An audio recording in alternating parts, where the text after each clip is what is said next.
Salut les jeunes, vous êtes sur CV News. Mais c'est quoi CV News? CV News, c'est la web radio des ados de Sévigné. Alors, bonne écoute et à vous les studios. Il est 17h, c'est la fin des cours. La journée a été longue pour les élèves comme pour les professeurs. Dans un brouhaha infernal, tout le monde se dirige vers la sortie. Et si certains rentrent chez eux, d'autres rejoignent leurs différentes activités. C'est le cas de Madame Bardou, qui est passionnée par le yoga et la randonnée. Bonjour Madame Bardou. Bonjour Charlie. Alors je vais commencer par vous poser quelques questions. Quelles sont Volontiers. vos passions et hobbies en dehors du collège? Alors, je fais différentes activités, essentiellement du yoga et puis aussi beaucoup de randonnée. Donc, ce sont deux activités qui me permettent de retrouver le calme intérieur après l'agitation du collège. Du coup, c'est pour retrouver le calme que vous faites ces activités? Essentiellement, mais aussi pour d'autres raisons, bien sûr. Le yoga, c'est à la fois une activité donc, qui permet de cultiver le calme, la maîtrise du mental, mais aussi de s'entretenir physiquement. Et à travers la randonnée, je retrouve le plaisir de rencontrer des personnes, de découvrir des lieux magiques autour de Narbonne, de rêver parce que c'est une de mes activités favorites aussi. Et depuis quand vous pratiquez cette activité? Alors le yoga depuis de nombreuses années, ça fait une quinzaine d'années. J'ai même fait une formation, donc je pourrais éventuellement enseigner le yoga. Ça m'est arrivé occasionnellement pour remplacer des professeurs. Et la randonnée, c'est quelque chose que j'ai toujours plus ou moins fait. J'adorais passer les week-ends au contact de la nature. Et là, je suis dans un club de randonnée à Narbonne.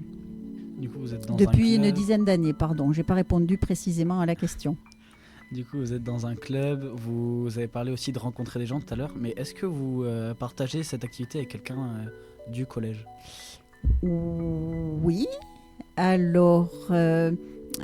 pour ce qui concerne le yoga, alors on ne la pratique pas tout à fait ensemble, mais Madame Lafont a suivi la même formation que j'ai eu l'occasion de suivre il y a quelques années. En randonnée, je retrouve assez régulièrement Madame Varenne. Et puis ça me fait penser à une autre passion aussi qui est d'aller au cinéma. Et là aussi, je retrouve Madame Varenne, Monsieur Razafine Rabé.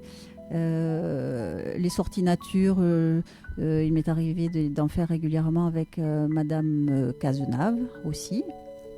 Est-ce que c'est compliqué pour vous de trouver le temps en dehors du collège pour toutes ces activités? Le temps, oui, évidemment, est limité, mais quand ça fait partie des priorités, on s'organise de façon à trouver ces moments-là, à trouver le temps pour ces moments-là, pardon. D'accord. Est-ce que vous êtes bénévole dans une association? Non, pas actuellement. Je l'ai été quand j'étais en région toulousaine. Je m'occupais d'un foyer rural et je gérais l'activité danse. Et est-ce que vous avez des livres ou des films préférés qui vous inspirent? Alors les livres, j'avoue que je suis un peu... J'ai un paquet de livres à lire et là je suis un peu en retard. Des films préférés, dernièrement j'ai vu le film de Pedro Almodóvar, le Comte de Monte Cristo, Les graines du figuier sauvage. Et le troisième que j'ai trouvé aussi très fort, c'est Emilia Pérez. D'accord. Je reviens sur la randonnée, mais quels sont vos endroits préférés pour vous évader ou vous ressourcer?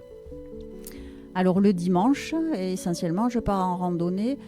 Dans la mesure où c'est une randonnée sur une journée, ce sont des randonnées qui ont lieu généralement dans le département ou les départements limitrophes, donc dans les Pyrénées-Orientales ou l'Hérault. C'est l'exemple hier, j'étais en randonnée dans l'Hérault, du côté de Bédarieux. Et puis en été, j'essaie de faire une sortie un peu plus importante en faisant des sommets pyrénéens. Et là, je pars pendant une semaine en camp itinérant ou sur un camp de base et en faisant différents sommets, en rayonnant depuis le gîte où nous sommes logés. D'accord. Vous avez dit tout à l'heure que c'était compliqué de trouver le temps pour vos priorités, mais est-ce qu'il y a des activités que vous aimeriez essayer et où justement vous n'avez pas trouvé le temps pour les pratiquer? Oui, tout à fait, parce que je suis très curieuse et j'aime découvrir. J'aimerais faire de la musique et j'aimerais chanter. Mais je connais Madame Algrin et je ne désespère pas de pouvoir éventuellement un jour faire une activité avec elle.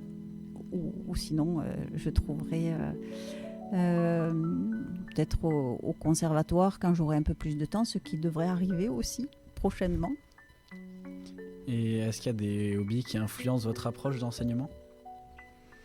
Le yoga. Le yoga, oui, parce que faire du yoga, c'est aussi être attentif à l'autre et c'est comprendre que le mental fait que parfois on n'est pas disponible aux apprentissages et il faut respecter cette situation-là. D'accord. Quand vous aviez notre âge, est-ce qu'il y a une activité extrascolaire que vous pratiquiez mais que vous ne pratiquez plus aujourd'hui? Oui, je pratiquais le volley-ball. J'étais très sportive quand j'étais ado. Donc j'ai pratiqué le volley-ball en UNSS, puis après je l'ai pratiqué en club à Toulouse. Je jouais au volley-ball donc à niveau national au club de l'aérospatiale. Et j'ai arrêté cette activité parce que c'est une activité contraignante quand tu joues en compétition avec un sport collectif. Donc il y avait au moins 2 entraînements par semaine et puis de grands déplacements le week-end. Dès que j'ai commencé mon activité professionnelle, j'ai dû arrêter. D'accord. J'ai plus de questions à vous poser. Est-ce que vous avez un dernier mot pour finir? Je vous remercie de m'avoir Je vous interviewé remercie aussi. et bonne continuation à vous.